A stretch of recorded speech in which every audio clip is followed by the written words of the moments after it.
The dynamite went off too early, and in the space between one heartbeat and the next, Dustin Fletcher's world exploded into brilliant white light before collapsing into absolute darkness.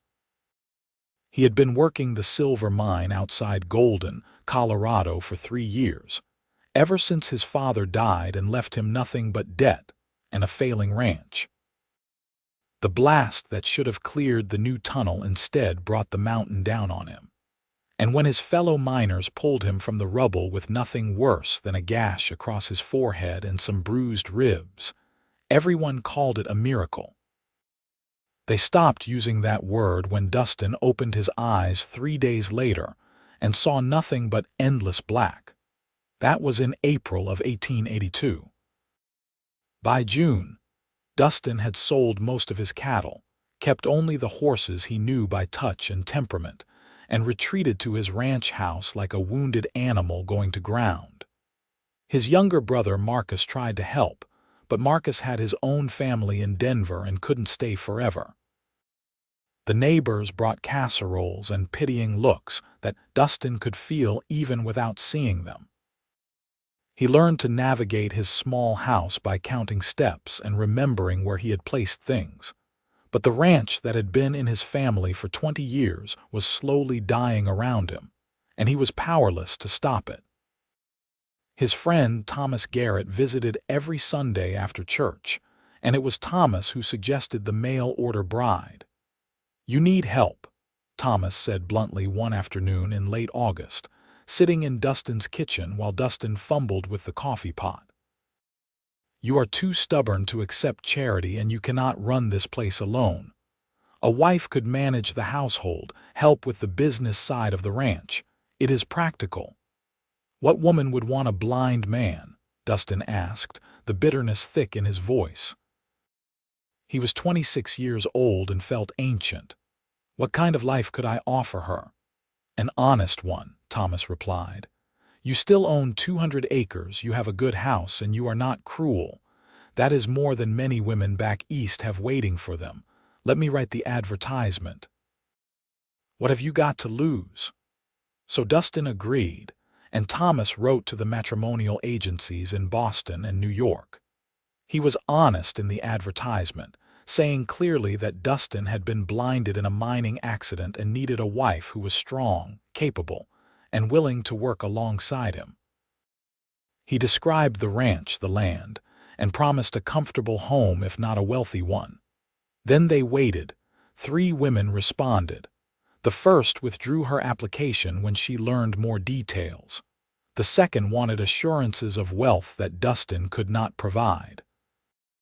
The third was Diana Victoria Brennan from Boston, who wrote in a clear, educated hand that she was 23 years old, healthy, accustomed to hard work, and very interested in starting a new life in Colorado. She asked practical questions about the ranch, the climate, and what would be expected of her. She did not ask about his blindness except to inquire if he needed any particular accommodations made in the household. They exchanged 4 letters over 2 months. Dustin dictated his responses to Thomas, and Thomas read Diana's replies aloud. She told him she was the daughter of a shopkeeper who had died 2 years before, leaving debts that consumed everything. She had been working in a textile mill since then, saving every penny she could. She had brown hair and gray eyes. She was of average height, and she liked to read when she could afford books. She had a younger sister who had married a sailor and moved to Maine. She was alone in the world, and the West seemed like a place where a person could build something new. "She sounds sensible," Thomas observed after reading the 4th letter. "Not given to flights of fancy. That is good." "She sounds lonely," Dustin replied. He was sitting on his porch, facing in what he hoped was the direction of the mountains. He could feel the September sun on his face, but could not see the golden aspens that he knew were beginning to turn in the high country. "I do not want her to come here and be miserable." "Then do not make her miserable," Thomas said. "Treat her with respect and kindness. Build a partnership." Not every marriage starts with love, but many grow into it. So Dustin sent money for the train ticket and told Diana Victoria Brennan that if she still wanted to come to Golden, Colorado and marry a blind rancher, he would meet her at the station on October 15th. The train was late. Dustin stood on the platform with Thomas beside him, his hand resting on his friend's arm, and tried not to think about all the ways this could go wrong. He had dressed in his best clothes, had shaved carefully that morning using touch and memory, and Marcus had come down from Denver to make sure he looked presentable. "You look fine," Marcus had assured him. "Stop worrying." But Dustin could not stop worrying. What if she took one look at him and got back on the train? What if she had imagined someone different, someone less damaged? What if he disappointed her in all the ways he had been disappointing himself for the past 6 months? "There it is," Thomas said, and Dustin heard the train whistle, felt the vibration of the approaching engine through the platform boards. The metallic screech of brakes, the hiss of steam, the conductor calling out Golden, Colorado, and then footsteps, so many footsteps and voices. And Dustin had no idea how Thomas was supposed to pick one unknown woman out of the crowd. "Mr. Fletcher." The voice was clear and direct, coming from directly in front of him, a woman's voice, slightly breathless with the crisp vowels of an Easterner. "I am Diana Brennan." Dustin turned toward the voice and tried to imagine the face that went with it. "Miss Brennan, welcome to Colorado." "This is my friend Thomas Garrett. Was your journey all right, long?" she said. "But I am here now. And you can call me Diana if you like. It seems foolish to stand on formality given the circumstances." There was something in her tone, not quite amusement but not nervousness either. Something steady. Dustin found himself relaxing slightly. "Then you should call me Dustin. Let me help with your bags." "You will do no such thing," she said immediately. "Mr. Garrett, I assume you have a wagon. If you can show me where it is, I can manage my trunk. I do not have much." Thomas made a surprised sound that might have been approval. "Right this way, Miss Brennan. Dustin, take my arm." They made their way to the wagon, and Dustin heard Deanna directing a porter with her trunk, tipping him, and then climbing up onto the wagon seat with no fuss or complaint. She sat between them on the ride back to the ranch, and she asked questions about the town, the weather, what crops grew well at this altitude, and whether the ranch had chickens. She had a practical, organized mind, and she did not waste time on small talk or false sentiment. "I should tell you," she said as they turned onto the road that led to Dustin's property, "I am not particularly accomplished at the things most women are meant to be good at. I can cook plain food that will not poison you, and I can sew well enough to mend work clothes. I can keep accounts and write a good hand. I am better with numbers than with decorative arts. I hope that is acceptable." "That is more than acceptable," Dustin said. "I need someone practical, not someone who can paint watercolors." "Good," Deanna said. "Then I think we shall manage." The ranch house was small but solid, built by Dustin's father from local timber. 3 bedrooms, a kitchen with a good iron stove, a sitting room with a fireplace. Dustin had done his best to clean before she arrived, but he knew he had probably missed things. Thomas helped Deanna carry her trunk inside, and then he diplomatically excused himself, saying he would return tomorrow to take them into town for the wedding. "We will be married by Judge Harrison," Thomas explained to Deanna. "He can do it in his office. Simple and legal. I will stand as witness along with my wife Martha." After Thomas left, an awkward silence fell. Dustin stood in his own sitting room and felt like a stranger. Deanna was moving around, and he could hear her footsteps, the rustle of her skirts, small sounds he could not interpret. "The house is very clean," she said finally. "You keep it well." "I try. I probably miss things. I cannot always tell anymore." No, it is truly clean. Where is my room? He showed her to the second bedroom, counting steps, trailing his hand along the wall. This was supposed to be for children, he said. Eventually, but you should have your own space, for now, until we know each other better. There was a pause, and then Deanna said quietly, "That is very considerate, thank you. There is food in the kitchen." "Not much, but I can manage eggs and bacon. Bread from the neighbor. I can cook dinner," Deanna said. "You should rest. You look tired." He was tired, exhausted really from the strain of the day and the constant effort of functioning in darkness. But he said, "I can help, Dustin." She said his name firmly, and he heard her move closer. "You do not need to prove anything to me. I did not come here expecting you to be anything other than what you are. If you are tired, rest. I can explore the kitchen and make us a meal. We have time to figure out how this will work."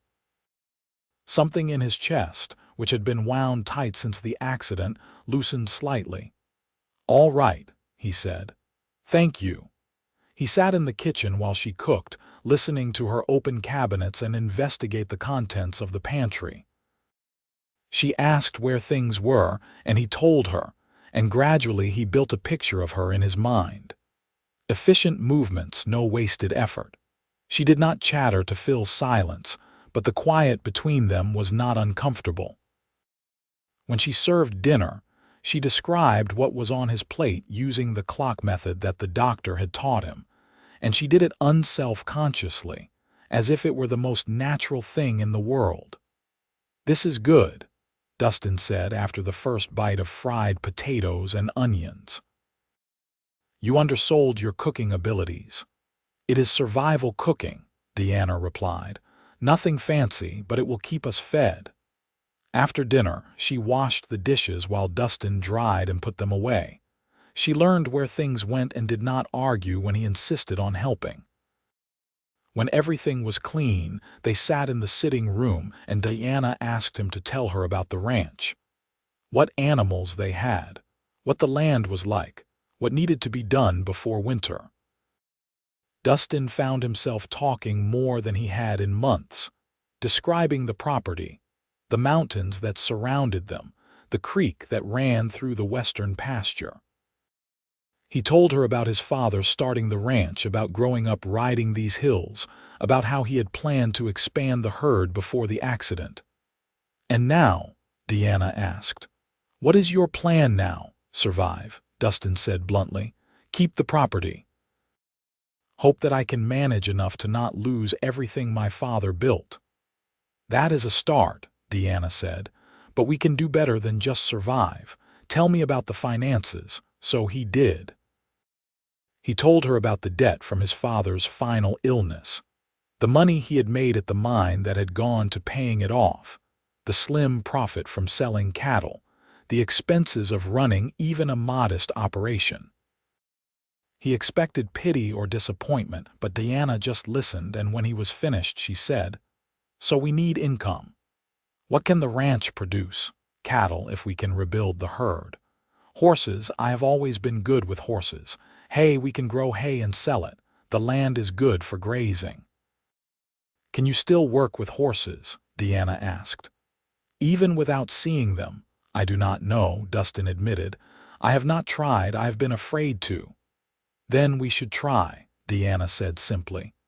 "Tomorrow, after the wedding, you can show me the horses and we can see what is possible." They were married the next morning in Judge Harrison's office with Thomas and Martha Garrett as witnesses.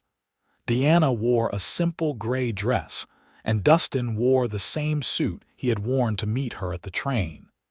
The ceremony took less than 10 minutes. Deanna's hand in his was small and warm and steady as she repeated her vows in that same clear, calm voice. When the judge pronounced them married, Dustin felt both relief and terror.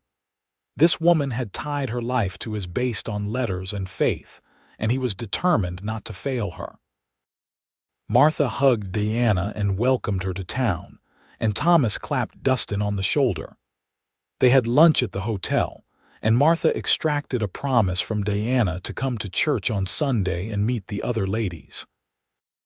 Then Thomas drove them back to the ranch, and Dustin and Deanna Fletcher began their married life.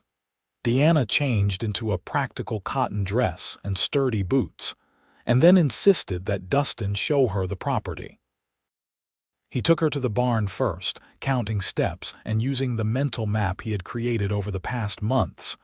There were 4 horses left. Dustin stopped at the first stall and said, "This is Maverick. He is 8 years old, bay gelding, very steady, good ranch horse." "Hello, Maverick," Deanna said softly. "Can I touch him?" "Go ahead." He listened to her speak gently to the horse, heard Maverick's welcoming nicker. "He is beautiful," Deanna said. "What are the others?" Dustin introduced her to each horse, telling her their names and temperaments. The last stall held Ranger, his personal mount, a 10-year-old gray gelding he had raised from a colt. Dustin opened the stall door and stepped inside, moving carefully, and Ranger immediately came to him, pressing his nose against Dustin's chest. "Hey boy," Dustin murmured, running his hands over the familiar contours of Ranger's face. "I have neglected you, I know." "He loves you," Deanna observed. "Anyone can see that. I have had him since he was born. My father gave him to me. I do not know if I can ride anymore. I have not tried." "Why not try now?" Deanna asked. "I am here. If you fall, I can help you up." It was terrifying and exhilarating. Dustin saddled Ranger by touch and memory, his hands finding buckles and straps automatically. Deanna described what she saw, confirming everything was correct. Then Dustin stood beside his horse and felt the old fear and the old longing warring inside him. "You can do this," Deanna said quietly. "Trust yourself. Trust him." Dustin put his foot in the stirrup and swung up into the saddle. The world swayed sickeningly for a moment, all his balance cues suddenly unreliable, but Ranger stood perfectly still, waiting. Dustin settled his weight, found his seat, and took up the reins. "Good," Deanna said. "Very good. Now just sit for a moment, get used to it." He sat, breathing, feeling Ranger's warmth beneath him and the Colorado wind on his face. Then he squeezed gently with his legs, and Ranger walked forward. Dustin felt every movement, let his body remember the rhythm. They walked in a circle around the corral, and then Dustin asked for a trot. Ranger responded immediately, and Dustin rose and fell with the gait, the old skills coming back. When he finally pulled Ranger to a stop, Dustin was grinning. He could feel it stretching across his face, the first genuine smile in months. "I can still ride," he said, and his voice was thick. "I can still do this." "Of course you can," Deanna said, and there was something warm in her voice. "You are a cowboy. This is in your blood." Over the following weeks, they developed a routine. Deanna managed the house and the accounts, and Dustin worked with the horses. She became his eyes, describing things he needed to see, guiding him when necessary, but never treating him as helpless. She read him the prices in the newspaper so he could make decisions about when to sell hay. She organized their limited finances and found ways to stretch every dollar. She wrote letters to potential buyers and kept meticulous records. In the evenings, they sat together, and Deanna read aloud. She had brought 2 books with her, treasured possessions from before her father died, and she read to Dustin from Dickens and Homer. Her voice brought the stories to life, and Dustin found himself looking forward to those evening hours, to the sound of her voice and the quiet companionship. One night in early November, after she had finished a chapter, Dustin said, "Why did you really come here? You are educated and capable. You could have found other options." Deanna was quiet for a long moment. Then she said, "After my father died, I lost everything. Our home, our shop, everything I thought was secure. I worked in the mill for 2 years, and every day I watched women grow old before their time, their hands ruined, their spirits broken. I saw what my life would become if I stayed, and I knew I could not bear it. Your advertisement was honest. You did not promise romance or riches. You promised work and a partnership. That seemed like something real, something I could build a life on. And I thought that a man who had lost as much as I had might understand what it means to start over. I am glad you came, Dustin said. I do not know what I would have done without you. You would have managed, Deanna said. But I am glad I am here too. The first snow came in mid-November, and Deanna described it to him, how it covered the mountains and turned the ranch into something magical. They prepared for winter together, stocking the pantry, bringing in firewood, making sure the barn was tight against the cold. Dustin taught Deanna to ride, taking her out on Maverick while he rode Ranger, and she described the landscape to him as they went, painting pictures with her words until he could see it in his mind. One afternoon in early December, they were riding back from checking the hay shed when Deanna suddenly said, "Stop. There is something ahead." Dustin pulled Ranger to a halt. "What is it?" "A man on foot. He looks injured." "Dustin, he just collapsed." They rode forward quickly and Deanna dismounted. "He is bleeding," she said. "Gunshot wound to the shoulder, I think. He is unconscious." "Can we move him?" Dustin asked. "We have to. He will freeze out here." Deanna's voice was tight with worry. "Can you help me get him on Maverick?" It was awkward and difficult, but between them, they got the unconscious man draped over Maverick's saddle. Dustin rode alongside, holding him steady by touch, while Deanna led Maverick. Back at the ranch, they brought the man inside and laid him on the bed in the spare room. "I need to see how bad it is," Deanna said. "Can you boil water and bring me clean cloths?" Dustin did as she asked, navigating his kitchen with practiced ease. He brought her what she needed and then hovered uselessly, wishing he could help more. "The bullet went through," Deanna said after a few minutes. "That is good. It is clean. I can stitch it, but he has lost a lot of blood. I do not know if he will make it." "Do what you can," Dustin said. "I will ride for the doctor if you think we need him." "Not in the dark," Deanna said firmly. "You cannot ride for town in the dark, Dustin. We will do what we can tonight, and if he makes it until morning, then we will decide." The stranger had a fever by nightfall. Deanna sat with him, changing the bandages and forcing water down his throat when he was conscious enough to swallow. Dustin sat with her, keeping her company through the long night. Around midnight, the man started talking in his fever, broken words about men chasing him, about a claim dispute, about someone trying to kill him. "He was running from someone," Deanna said quietly. "Someone shot him." "We should tell the sheriff," Dustin said, "in the morning. If he lives." He lived. By dawn, the fever had broken and he was sleeping more naturally. Deanna finally allowed herself to rest, falling asleep in the chair beside the bed. Dustin covered her with a blanket and then went to make coffee. The stranger woke that afternoon.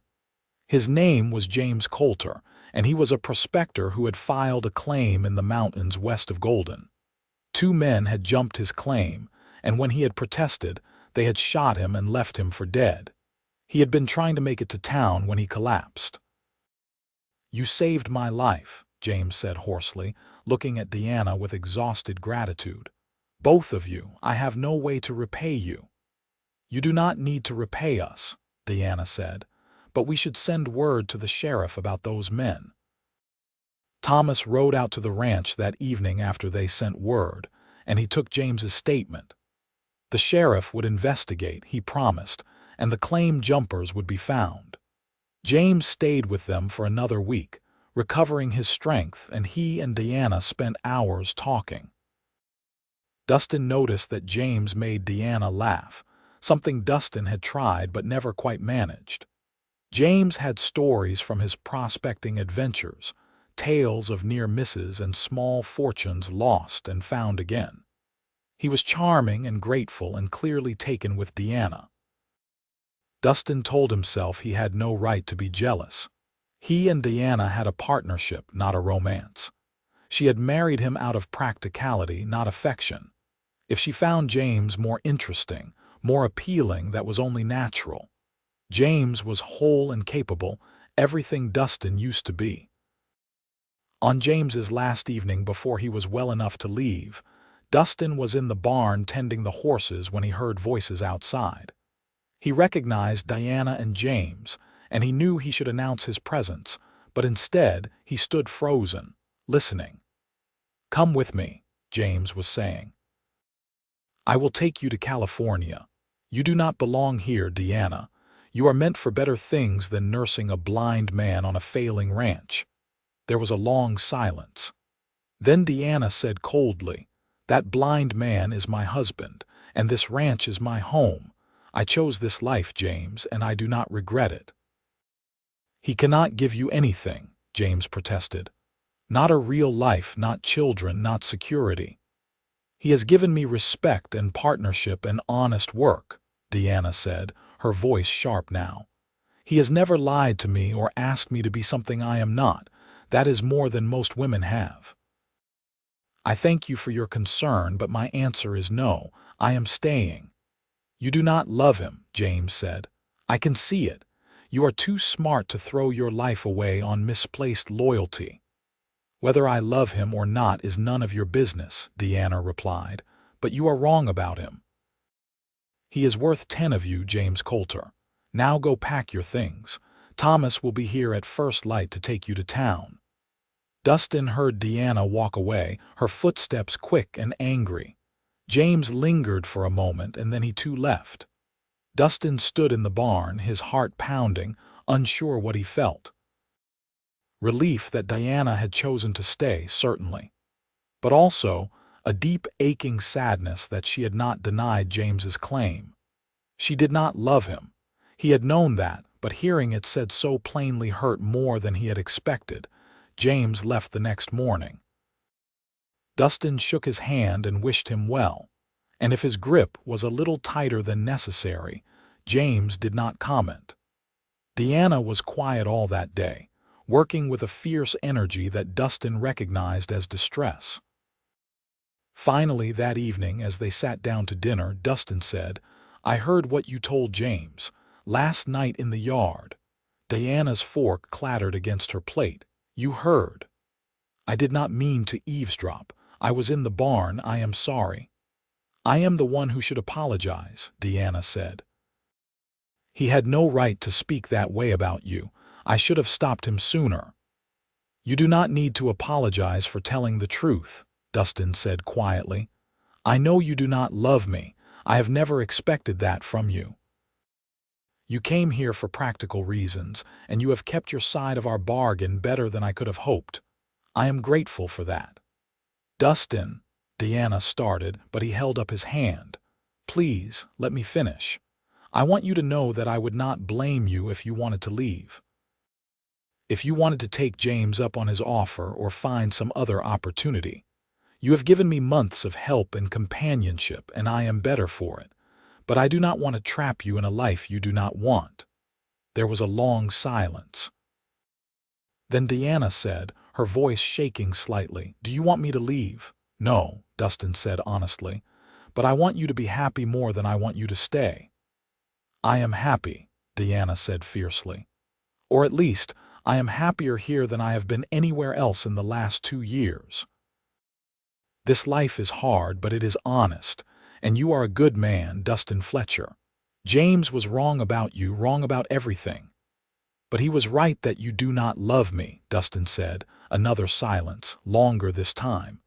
Then Deanna said slowly, "I do not know what I feel. I care about you. I admire you. I respect you greatly. Is that love? I do not know. My parents had a practical marriage that grew into affection over time. Perhaps that is what we will have. But I do not want to leave, Dustin. I want to stay and keep building this life with you, if you will have me." "Of course I will have you," Dustin said. "I just needed to know that you were choosing to stay, not feeling obligated." "I am choosing to stay," Deanna said firmly. "This is where I belong." After that night, something shifted between them. They were more open with each other, sharing thoughts and fears they had kept private before.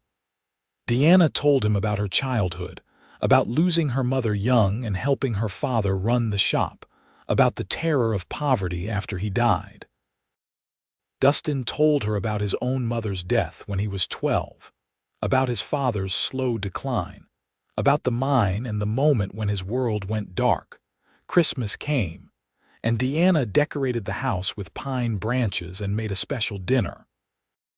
Thomas and Martha came to visit, bringing gifts and good cheer.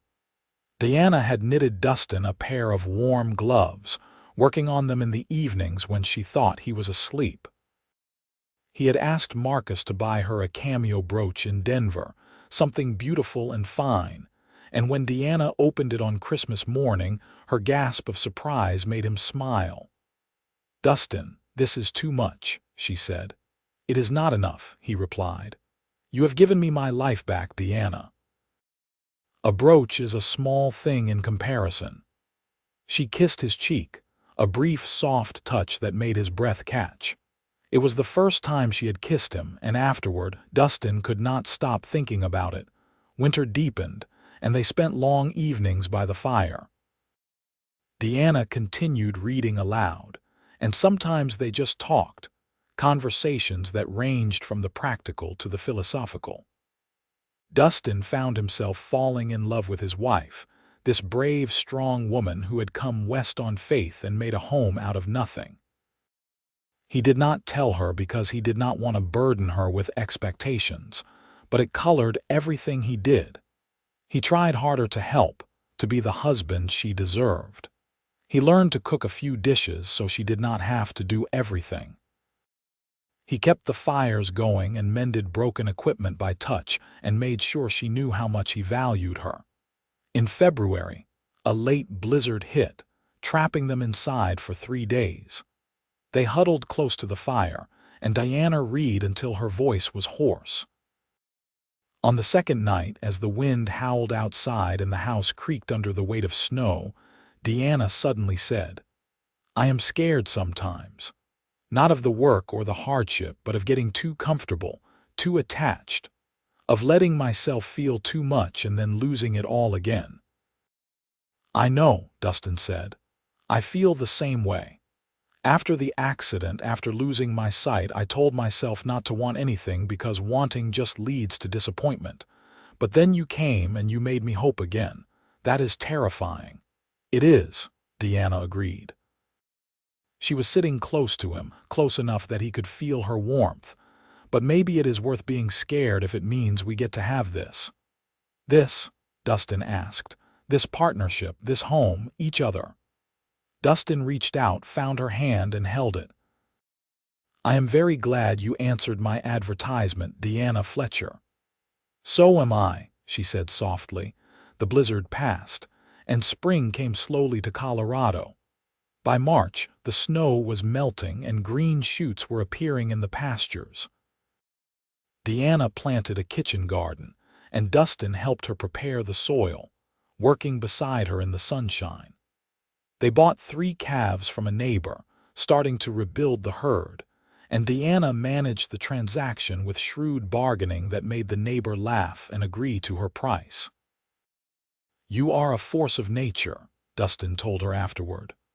"I am practical," Deanna corrected. "We needed those calves, but we needed them at a price we could afford." In April, on the anniversary of Dustin's accident, Deanna asked him to take her riding up into the high country. They packed a lunch and rode out together, Ranger and Maverick climbing the familiar trails. Deanna described everything to him: the wildflowers blooming, the aspen trees leafing out, the snow still clinging to the highest peaks. They stopped beside a mountain stream, and Deanna spread out a blanket. "Why today?" Dustin asked as they ate. "Why did you want to come up here today?" "Because a year ago you lost your sight," Deanna said. "And that was terrible, and I am sorry it happened. But if it had not happened, you would not have needed a mail-order bride. And I would still be in Boston working in that mill. I know it is selfish, but I cannot be entirely sorry about the path that brought us together." Dustin was quiet for a moment, overwhelmed. Then he said, "I have been trying not to burden you with my feelings. But I need to tell you something, Deanna. I love you. I think I have been falling in love with you since the day you arrived and started organizing my kitchen like a general organizing troops. I do not expect you to feel the same way, and I will not pressure you, but I needed you to know." He heard Diana's sharp intake of breath. Then she said, her voice trembling, "You foolish man. I have been in love with you since Christmas, maybe longer. I just did not know how to tell you. I thought you only wanted a partnership."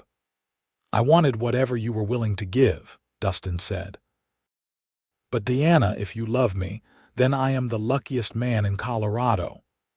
"I do love you," Deanna said. "So much it scares me." Dustin reached for her and she came into his arms. He kissed her finally, really kissed her, and she kissed him back with all the pent-up longing of the past 6 months. When they finally broke apart, both breathing hard, Dustin said, "I cannot see you, but I know you are beautiful. I know it in every way that matters." "You are beautiful too," Deanna said, and he could hear the smile in her voice. Inside and out. They rode back to the ranch that afternoon as something more than partners. That night, Deanna moved her things into Dustin's room, and they began their marriage in truth, in love and commitment and joy. The ranch prospered that year. The calves grew fat on summer grass, and they sold the hay crop for a good price. Dustin worked with the horses, training and selling them, and his reputation began to spread. People came from as far as Denver to buy horses trained by the blind Cowboy, and Dustin took pride in his work. Deanna managed everything else, the accounts and the household and the 100 decisions that kept a ranch running. Together, they were formidable. In August, Thomas and Martha invited them to a barn dance in town. Dustin hesitated, not wanting to embarrass himself or Deanna, but Deanna insisted. "We are going," she said. "I want to dance with my husband." At the dance, Deanna guided Dustin through the steps, describing who was around them and warning him of obstacles. At first, Dustin was self-conscious, certain everyone was staring, but Diana's laughter and the music pulled him out of his head. They danced 3 dances before taking a break, and afterward, several people came up to talk to them, friendly and welcoming. "You see," Deanna said as they drove home under the stars, "people do not pity you, they respect you. You should give them more credit." "I should give you more credit," Dustin said. "You have taught me how to live again, Deanna, not just survive but really live." "We taught each other," Deanna said. "That is what partnerships do." In October, Deanna realized she was pregnant. She told Dustin one evening in late October after she was sure. "We are going to have a baby," she said, taking his hand and placing it on her still flat stomach. "In the spring, around May." Dustin was overwhelmed with emotion. Fear for her safety, joy at the thought of a child, wonder that his life had changed so completely. "Are you all right? Do you feel well? Should we call the doctor?" "I am perfectly fine," Deanna laughed. "Women have been having babies forever, Dustin. I am healthy and strong, we will be all right." "I cannot help but worry," Dustin admitted. "What if something goes wrong? What if I cannot protect you?" "Then we will face it together," Deanna said, "just like we face everything else." "But I am not made of glass, and I do not intend to spend the next 6 months being treated like an invalid. I am pregnant, not dying."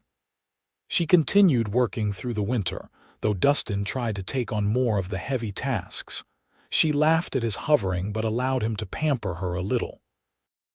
Martha came to visit often, bringing advice and baby clothes she had saved from her own children.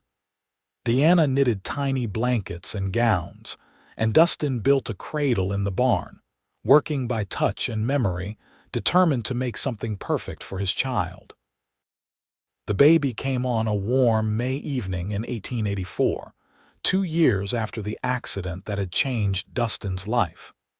Diana labored through the afternoon with Martha and the doctor in attendance, and Dustin paced outside the bedroom, useless and terrified. When he finally heard the baby's first cry, he sank to his knees in relief. "You have a son," Martha announced, opening the door. "A beautiful, healthy boy, and Diana is tired but well. Come meet your family." Dustin went to the bed and Martha placed the baby in his arms. Dustin held his son carefully, exploring the tiny face with gentle fingers, learning the shape of this new person. "He is perfect," Dustin whispered. "He is," Diana agreed, her voice exhausted but happy. "What should we name him?" They had discussed names, but now, holding his son, Dustin said, "Thomas, for the friend who brought us together, Thomas Garrett Fletcher." "Yes," Diana said, "that is perfect. Little Thomas was a healthy baby with a good set of lungs." Diana recovered quickly and threw herself into motherhood with the same practical efficiency she brought to everything else. Dustin helped as much as he could, learning to change diapers by touch and walking the floor with his son when Diana needed rest. He sang old cowboy songs to Thomas and told him stories about the ranch, and even though Thomas was too young to understand, Dustin felt the bond growing. Life settled into a new rhythm. The ranch continued to grow. They bought more cattle, expanded the horse operation, and Diana hired a young man named Peter from town to help with the heavy work. Peter was respectful and hardworking, and he never treated Dustin's blindness as a limitation. Dustin continued to train horses, and his reputation grew. People said that Dustin Fletcher could communicate with horses in ways other men could not, that his lack of sight made him more attuned to an animal's needs and temperament. Thomas grew from a baby into a toddler, learning to walk and talk under his parents' watchful eyes. He had Diana's gray eyes and Dustin's dark hair, and he was fearless and curious about everything. Dustin taught him to ride as soon as he was old enough, putting him on Ranger and walking beside them, and Thomas squealed with delight. "He is going to be a handful," Diana predicted, watching her 2-year-old try to climb onto the fence. "He is a cowboy," Dustin said proudly. "That is exactly what he should be." In the summer of 1886, Diana told Dustin she was pregnant again. This time he was less panicked and more excited. Their second child, a daughter they named Grace Martha Fletcher, was born in February of 1887. She was tiny and delicate, with a surprisingly loud cry, and Dustin fell instantly in love. He held her with practiced ease, this second precious child, and marveled at how full his life had become. 2 children, a thriving ranch, and the best wife in Colorado, he said to Diana one evening when both children were finally asleep. "How did I get so lucky?" "You took a chance on a mail-order bride," Diana said, settling beside him on the porch swing. "And I took a chance on a blind cowboy. We both chose to trust each other when we had no reason to. That is not luck, Dustin. That is faith." "I will be your vision," Dustin quoted softly, remembering the words she had said to him one night when he was struggling with a particularly frustrating task. "That is what you told me once. That you would be my eyes, that we would see together. You kept that promise, Diana, every single day." "We kept our promises to each other," Diana said. "That is what marriage is. Not just the vows we said in the judge's office, but the ones we make every day to keep choosing each other." By 1888, the ranch was thriving beyond what Dustin had imagined possible. They had paid off all the old debts and had money saved. The house had been expanded to accommodate their growing family. Dustin had built a reputation as the finest horse trainer in the county, and Diana's business acumen had made them prosperous. Thomas was 6 years old and already helping with small chores, and Grace was a year old, toddling after her brother and getting into everything. Marcus visited from Denver that summer with his wife and children, and the cousins played together while the adults sat on the porch and talked. "I never thought you would pull it off," Marcus admitted to Dustin. "After the accident, I thought you were done, but you proved me wrong. You built something remarkable here." "We built something remarkable," Dustin corrected. "Deanna and I together. I could not have done it alone." "Best decision you ever made, that mail-order bride," Marcus agreed. Later, after Marcus had left and the children were in bed, Deanna and Dustin sat together watching the sunset. Deanna described the colors to him, the way the light turned the mountains gold and purple, the first stars appearing in the darkening sky. "Do you miss it?" she asked quietly. "Seeing, I mean, you still wish you could see?" Dustin thought about it carefully. "Sometimes," he admitted. "I miss seeing the mountains, seeing the horses run. I wish I could see our children's faces, see the color of your eyes, but I have learned to see in other ways. I see with my hands and my ears and my heart. And I see through your words, the way you describe the world to me. It is different than it was before, but it is not less. Does that make sense?" "Yes," Deanna said softly. "That makes perfect sense." "I used to think the accident destroyed my life," Dustin continued. "But it did not. It changed my life, yes, but it also brought me you. And you brought me hope and purpose and love. So no, I do not regret what happened. I wish it had been different, but I cannot regret the path that led me here." Deanna leaned her head on his shoulder. "I love you, Dustin Fletcher." "I love you too, Deanna Fletcher, more than I can say." They sat together as the Colorado evening deepened into night, two people who had found each other against all odds and built a life on faith and determination. The ranch they had saved together stretched out around them, the land they worked and loved. Inside, their children slept safely, the future they were building together. And on the porch, Dustin and Deanna held each other, partners and lovers and best friends, facing whatever came next with the absolute certainty that they would face it together. Over the next decade, their family grew and their ranch became a landmark in the territory.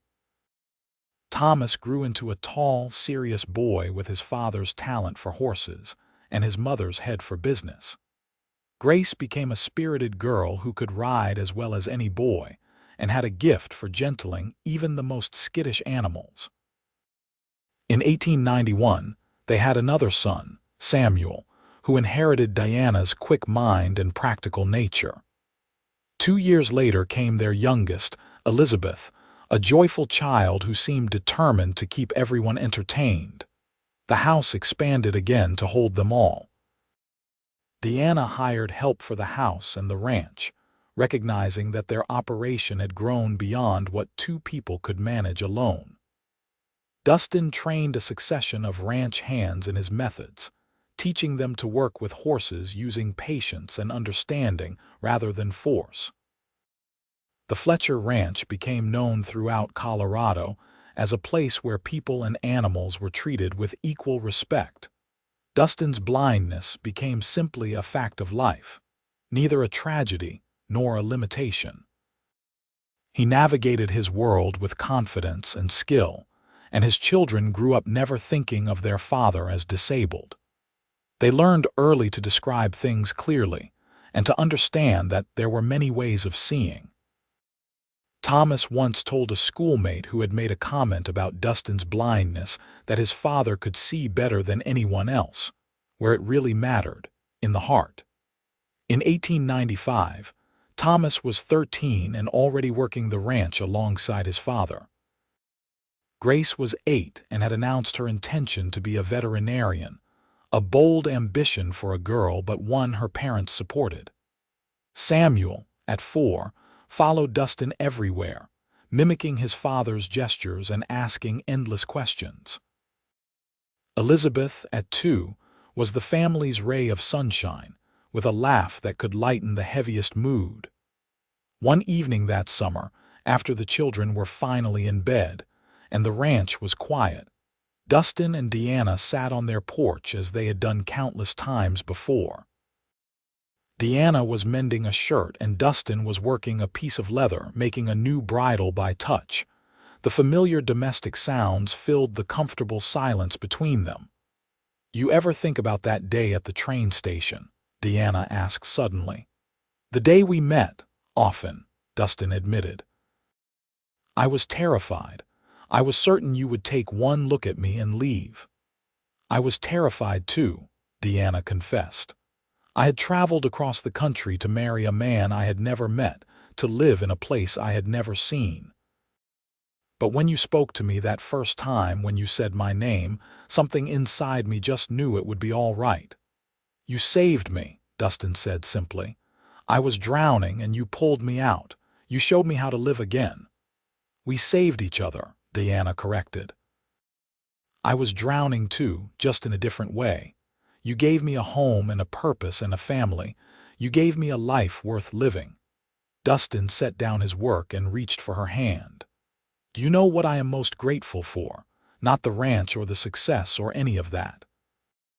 I am grateful that I get to grow old with you. That every morning for the rest of my life I will wake up beside you. That is the real gift." "We are only in our 30s, Deanna laughed. "We have a lot of growing old to do yet." "Good," Dustin said. "I plan to savor every moment."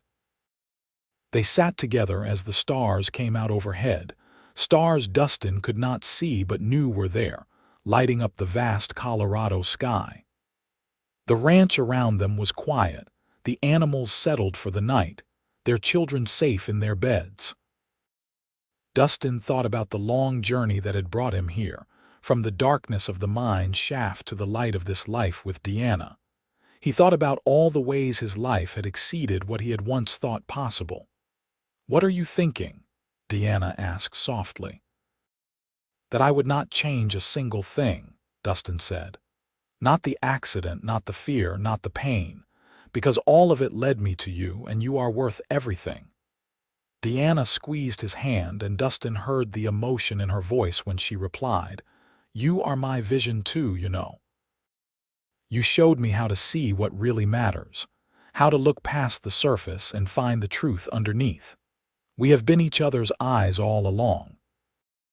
They sat together long into the night, two people who had started as strangers brought together by necessity and had become the great love of each other's lives. Around them, the ranch they had built together stood as testament to what faith and determination could accomplish. Inside the house, their children dreamed of their futures, secure in the love that surrounded them. And on the porch, Dustin and Deanna held each other, grateful beyond words for the path that had brought them together and the life they had created from faith and love, and an advertisement in a Boston newspaper. As the years continued to pass, their children grew and made their own marks on the world. Thomas took over more of the ranch operations as Dustin grew older, though Dustin continued training horses well into his 50s. Grace did become a veterinarian, one of the first women in Colorado to do so, and she practiced in Golden while living at home. Samuel went east to study business and returned to help expand the ranch's operations into breeding and selling horses across the Western Territories. Elizabeth became a teacher and married a neighboring rancher's son, settling close enough to visit often. Dustin and Deanna became grandparents, and they delighted in their grandchildren, teaching them the same values of hard work and kindness they had instilled in their own children. The ranch continued to prosper, becoming one of the most successful operations in the region. But more than the material success, the Fletcher Ranch became known as a place where love and respect formed the foundation of everything. On their 25th wedding anniversary in 1907, their children threw them a celebration. Friends and neighbors came from across the county, and the ranch was filled with music and laughter. Marcus had passed away the year before, but his children came from Denver to honor the man whose suggestion had started it all. Martha, now a widow, sat with Deanna and reminded her of that first day, how nervous they had all been. "I knew you were special," Martha said. "The moment I met you at the judge's office, you had this determination about you, this strength. I told Thomas afterward that Dustin had chosen well." "I think we chose each other," Deanna said, watching Dustin across the yard. He was listening to Thomas describe something, his head tilted in that way he had when he was concentrating, and Diana felt the same surge of love she had felt for 25 years. "Every day we keep choosing each other. That is the secret, I think." As the party wound down and the last guests departed, Dustin and Deanna found themselves alone on their porch once more, the place where they had spent so many evenings over the years. They were both in their 40s now, their hair showing gray, their faces lined with the years of hard work and laughter, but they held each other with the same tenderness as always. 25 years, Dustin marveled. It seems like yesterday and forever at the same time. "The best 25 years of my life," Deanna said. "I would do it all again in a heartbeat." "Even the hard parts?" Dustin asked. "Especially the hard parts," Deanna said. "They made us who we are. They taught us what we were capable of. And they showed us that love is not about finding someone perfect, but about finding someone worth fighting for." Dustin pulled her close, breathing in the familiar scent of her hair. "I love you, Deanna Fletcher, more today than yesterday and less than tomorrow." "I love you too," Deanna whispered. "My cowboy, my partner, my heart." They stood together as the Colorado night embraced them, two people who had taken a leap of faith 25 years before and had been rewarded beyond measure. The ranch stretched around them, the legacy they would leave to their children. Inside the house, the life they had built together was evident in every room, every photograph, every memory embedded in the walls. As they finally went inside, arms around each other, Dustin thought about the young man he had been, broken and despairing in the darkness. He thought about the brave woman who had stepped off a train and into his life. He thought about the journey they had taken together, the obstacles they had overcome, the love they had built one day at a time.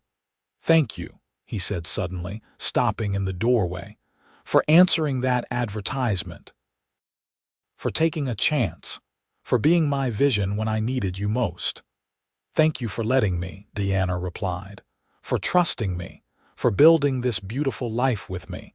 I cannot imagine any other path, Dustin. This was always where I was meant to be, with you."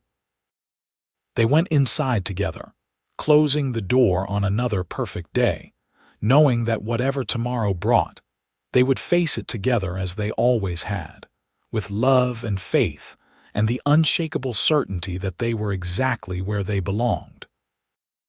The years continued their steady march forward, bringing changes and challenges as all years do. Colorado became a state. Automobiles began appearing on the roads alongside horses and wagons, and the world outside their ranch evolved in ways they could never have imagined on that day in 1882, when Deanna stepped off the train.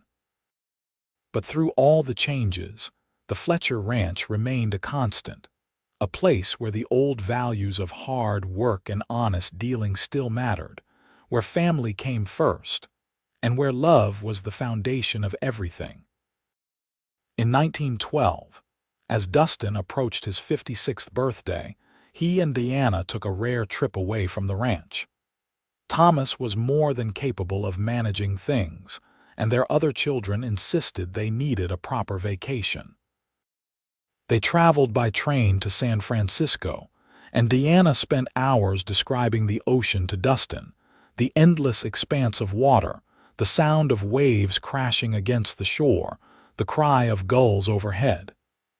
"It is like the prairie," Dustin said, standing on the beach with the wind in his face. "Vast and open and full of possibility. I can feel it." "That is exactly right," Deanna said, taking his arm. "You always understand things, even the things you cannot see." They spent a week in California, and it was like a second honeymoon. Away from the responsibilities of the ranch, they rediscovered the joy of simply being together, talking for hours over leisurely meals, walking along the waterfront, making love with the same passion they had shared for 30 years. When they returned to Colorado, they both agreed it had been wonderful, but home was better. "I miss the mountains," Dustin said as they drove up to the ranch. "I missed the smell of the pine trees and the feel of the altitude. I missed home." "Me too," Deanna agreed. "This is where we belong." Their children married and had children of their own, and the Fletcher family grew into a clan. Sunday dinners at the ranch became a tradition, with 3 generations gathering around the big table Deanna had bought when Thomas married. The house rang with laughter and conversation, and Dustin would sit at the head of the table, listening to the voices of his family, and feel a contentment so profound it was almost overwhelming. "You are quiet today," Deanna observed one Sunday afternoon after everyone had left. "Are you all right?" "I am perfect," Dustin said. "I was just thinking about how full my life is, how blessed. I have everything I ever wanted and more than I ever dreamed possible because of you." "Because of us," Deanna corrected. "We built this together, Dustin, every bit of it." In 1917, when Dustin was 61 and Diana was 58, the United States entered the Great War in Europe. Samuel enlisted despite his parents' fears, saying it was his duty. Thomas wanted to go too, but Dustin needed him to run the ranch, and Thomas stayed, though Dustin knew it frustrated him. The war years were difficult, with worry for Samuel a constant presence. But Samuel came home safe in 1919, changed by what he had seen but whole, and the family breathed easier. As the years passed, Dustin and Deanna grew old together with the same grace they had brought to everything else. Dustin's hair turned white, and arthritis stiffened his joints, but he still worked with the horses when he could, still knew every inch of his ranch by heart. Deanna's hands, which had been so capable for so many years, grew twisted with age, but she still managed the household and kept everyone organized. On a warm summer evening in 1925, 43 years after they had married, Dustin and Deanna sat on their porch watching another sunset. They were both in their late 60s now, both feeling their age but still together, still in love. Their children were all successful and happy, their grandchildren were thriving, and their great-grandchildren were beginning to arrive. "We did all right, did we not?" Dustin said, reaching for Deanna's hand. "With our lives, I mean. We built something good." "We built something wonderful," Deanna said. "We took 2 broken people and made them whole. We created a family and a legacy, and we loved each other every day for 43 years. "Yes, my darling, we did all right." "I am tired," Dustin admitted. "My body is giving out on me, but my heart is still yours, Deanna, always and forever." "And mine is yours," Deanna whispered, tears in her eyes, "until the end of time and beyond." Dustin passed away peacefully in his sleep 3 months later, surrounded by his family. Deanna held his hand as he took his last breath, and she whispered the words she had said so many times over the decades. "I love you. Rest now. I will see you again." Deanna lived for another 5 years, staying on the ranch with Thomas and his family.